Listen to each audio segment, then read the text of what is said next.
দীর্ঘ ৩ বছর পর ৩ মাসের ছুটিতে সিঙ্গাপুর থেকে দেশে ফিরেছে তাহরিম। সঙ্গে তার এক বন্ধু এসেছে। আগেই ফোন করে জানিয়েছে তার সাথে আরও একজন আসবে, যে তার খুব কাছের বন্ধু। বন্ধুটিকে নিয়ে বাড়িতে পা রাখার পর বাবা মা সহ অবাক হল তার স্ত্রী নিহারিকা। ৩ বছর আগে যখন বাবার অসুস্থতার খবর শুনে ১.৫ মাসের ছুটিতে দেশে এসেছিল, ১৫ দিন হাতে রেখে বাবা ও মায়ের অনুরোধে জেদে বিয়ে করতে হয়েছিল তাকে। আশা করি প্রিয় বন্ধুরা পুরো গল্পটি খুব মনোযোগ সহকারে শুনবেন। তবে গল্পটি শুরু করার পূর্বে আপনাদের নিকট আমার একটি ছোট অনুরোধ, বন্ধুরা আমার চ্যানেলটি সাবস্ক্রাইব করে আমাদের সাথেই থাকুন। নতুন নতুন ভিডিও পেতে বেল বাটনটি ক্লিক করুন। এরকম মজাদার গল্প শুনতে কমেন্ট করুন এবং শেয়ার করে বন্ধুদেরকে শোনানোর সুযোগ করে দেন। ধন্যবাদ। ওই ১৫ দিনের সুখস্মৃতি বুকে আগলে নিয়ে ৩ বছর কাটিয়ে দিয়েছে তার স্ত্রী। আজ হঠাৎ নতুন বন্ধুর সাথে তাহরিমকে দেখে বুকের ভেতর অজানা ভয় নড়েচড়ে উঠল। উঠবে নাই বা কেন? সঙ্গে আসা মেয়েটি কি শুধু বন্ধুই নাকি বান্ধবীও? আহত ও শূন্য দৃষ্টিতে তাকিয়ে রইল নিহারিকা। তাহরিমের মা শেফালি বেগম কতক্ষণ ছেলে ও ছেলের পাশে দাঁড়িয়ে থাকা শার্ট প্যান্ট পরিহিত স্মার্ট, সুন্দর ও আধুনিক বেশভূষার মেয়েটিকে দেখে জানতে চাইলেন, তুই না বললি সঙ্গে তোর বন্ধুকে নিয়ে আসবি? তাহরিম মেয়েটির কাঁধে হাত রেখে তাকে কাছে টেনে নিজের মায়ের দিকে শক্ত চোখে চেয়ে বলল, ওই তো বন্ধু। সুনাইরা, মেয়ে আবার বন্ধু হয়? এ কেমন কথা বাবা? এটা আধুনিক যুগ মা। এই যুগে ছেলে মেয়ের মধ্যে পার্থক্য কি? সুনাইরা নামটাই শেফালি বেগমের মনের ভেতরকে লণ্ডভণ্ড করে দিচ্ছে। তবুও তিনি নিজের মনের ঝড়কে সামলে নিয়ে সঙ্গে আসা মেয়েটিকে বললেন, এসো মা, ভেতরে এসো। বাড়ি কোথায় তোমার? বাবা মা কি করেন? সুনাইরা ভেতরে এসে ভদ্রমহিলাকে কদমবুসি করল। বলল, দেশের বাড়ি ইন্ডিয়াতে, থাকি সিঙ্গাপুরে। বাবা একজন বিজনেসম্যান ছিলেন। অনেকদিন হলো বাবা মাকে হারিয়েছি। সে কি, কোথায় তারা? একটা রোড অ্যাক্সিডেন্টে মারা গিয়েছেন। ওহ, আমার ছেলের সাথে পরিচয় কিভাবে?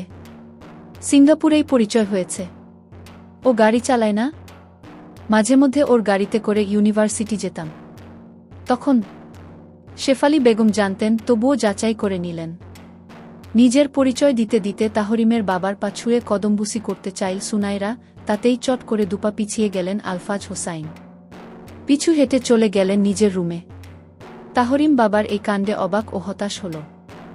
লাগেজ নিয়ে ভেতরে এসে বাড়ির বসার ঘরে সুনাইরাকে বসিয়ে নিজেও বসল। ঠিক সেই সময় চোখ গেল তার বিবাহিতা স্ত্রীর দিকে।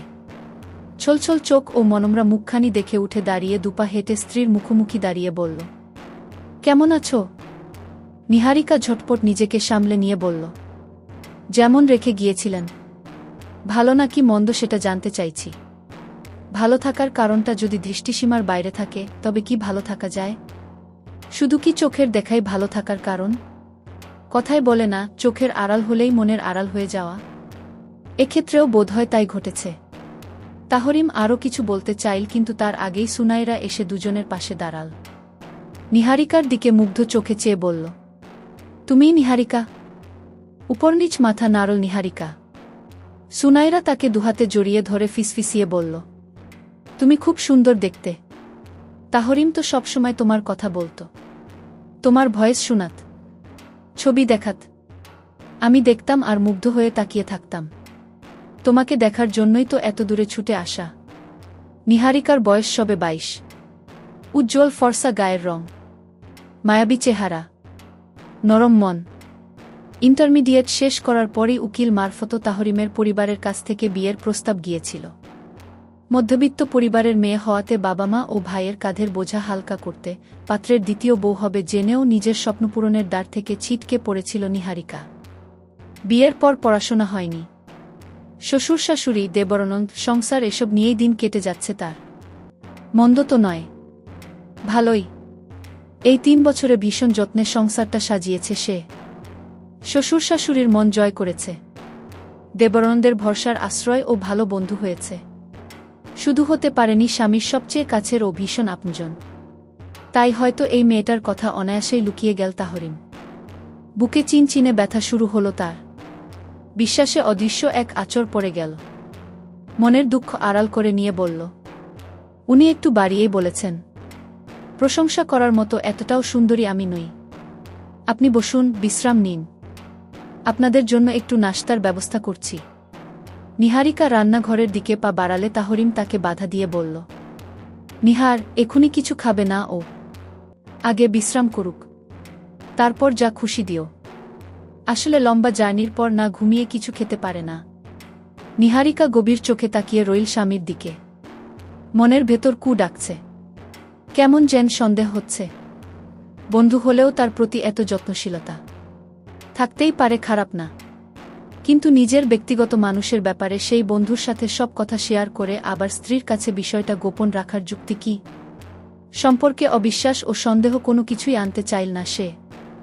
সঙ্গে আসা মেয়েটাকে নিয়েও খুব বেশি চিন্তা ও ভয়কে মনে জায়গা না দিয়ে যথেষ্ট নরমস্বরে বলল, ঠিক আছে। সুনাইরাকে নিয়ে নিজেদের ঘরের গেস্টরুমে গেল নিহারিকা। আগেই ঘর গুছিয়ে রেখেছিল। মেহমানকে বিশ্রাম নিতে বলে সে চলে গেল রান্নাঘরে। রাতের জন্য বেশ কিছু পদের রান্না এখনও বাকি। তড়িঘড়ি হাতে সেসব রান্নাও সামনে নিল। রাত 9টার দিকে ননদ ও তার স্বামী এলো। দেবর টিউশনি শেষ করে এসে ভাইয়ের সাথে দেখা করল। সেই সন্ধে থেকে এখন অবধি রান্নাঘরেই থেকে গেল নিহারিকা। কেন যেন রুমে যেতে তার ইচ্ছে হল না। একদলা অভিমান আষ্টে পিষ্টে জড়িয়ে গেল তার প্রতিটি নিঃশ্বাসে। কতগুলো রাত নির্ঘুম কেটেছে একটা চেহারাকে কল্পনা করে, মানুষটাকে একনজোর দেখার আশায় পিপাসার্ত বুক ছটফট করেছে। অথচ এখন সামনে পেয়েও, কাছে পেয়েও ফিরে তাকাতে ইচ্ছে করছে না তার। এই ভাবনারত মলিন মুখ চোখে পড়ল ননদ তানিয়ার।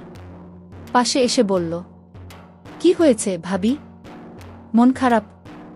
দুদিকে মাথা নেড়ে নিহারিকা বলল, তুমি উঠে এলে কেন? বসো, আমি খাবার সাজাচ্ছি।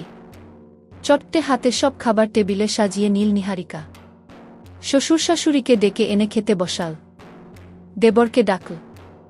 সুনাইরাকে ডাকতে গিয়ে তাকে ঘুমন্ত অবস্থায় দেখে আস্তে করে হাতে হাত রেখে ডাকল, আপু জেগে আছেন? মুহূর্তেই চোখ মেল সুনাইরা। হাসল সামান্য। সোজা হয়ে বসে বলল, তোমাকে কষ্ট দিয়ে ফেলছি। লম্বা জার্নিতে এত কষ্ট হয়। ভীষণ ক্লান্ত লাগছিল। মনে হচ্ছিল কত রাত ঘুমাই না, অথচ এখানে এসে বিছানায় শোয়া মাত্রই ঘুমিয়ে পড়েছি। এখন একটু ডাইনিংয়ে আসুন, সবাই আপনার জন্য অপেক্ষা করছে। সবাইকে বসিয়ে খাবার পরিবেশন করছিল নিহারিকা। তাহরিম এখনো আসেনি। ছেলেকে ডাইনিংয়ে না দেখে শেফালি বেগম বললেন, তাহরিমকে ডাক দাও তো মা। দুবার ডাকলাম, সাড়া দিল না। রুমে কি করছে? ঘুমিয়ে পড়ল নাকি?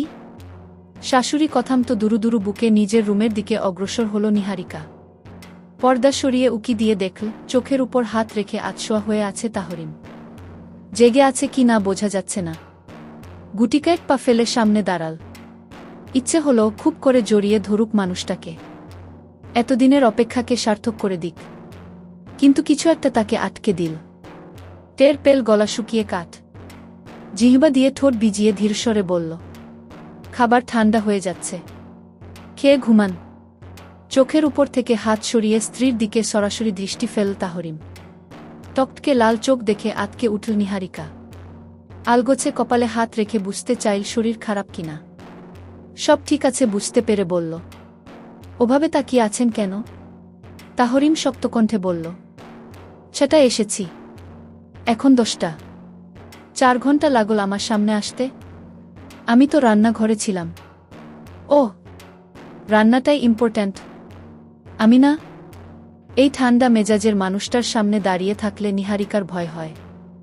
মানুষটা রাগী নয়, কিন্তু যখন রেগে যায় ভয়ানক আচরণ করে। 15 দিনের অভিজ্ঞতা দিয়ে সেই রাগ সম্পর্কেও জেনে গিয়েছিল সে। তর্কে যেতে চাইল না, তাই কথা এড়াতে বলল, জলদি আসুন, সবাই বসে আছে। রুমের বাইরে যেতে চাইল নিহারিকা। পিছন থেকে তাহরিম বলল, তোমার সাথে জরুরি কিছু কথা ছিল, একটু বসবে? এখন? তাহরিম মাথা নাড়লে পাশে গিয়ে বসে নিহারিকা বলল, বলুন, কি আপনার জরুরি কথা? সুনাইরার ব্যাপারে বলেছেন, ও আপনার ভালো বন্ধু। আর কি বলতে চান? শুধু বন্ধু নয়, তার চেয়েও বেশি কিছু। শান্ত স্বরে এটুকুই বল তাহরিম। নিহারিকার পুরো দুনিয়া বুঝি ওল্টপাল্ট হয়ে গেল। কষ্টগুলো গলার কাছে এসে অসহ্যকর যন্ত্রণা হয়ে বিঁধে গেল তৎক্ষণাৎ। ঠোঁট কামড়ে জানতে চাইল, সেটা কি? তুমি যা, সেও তাই। সঙ্গে সঙ্গে তাহরিমের চোখের দিকে তাকাল নিহারিকা। অবিশ্বাস্য কণ্ঠে বলল, কি বললেন? যা বুঝেছ সেটাই।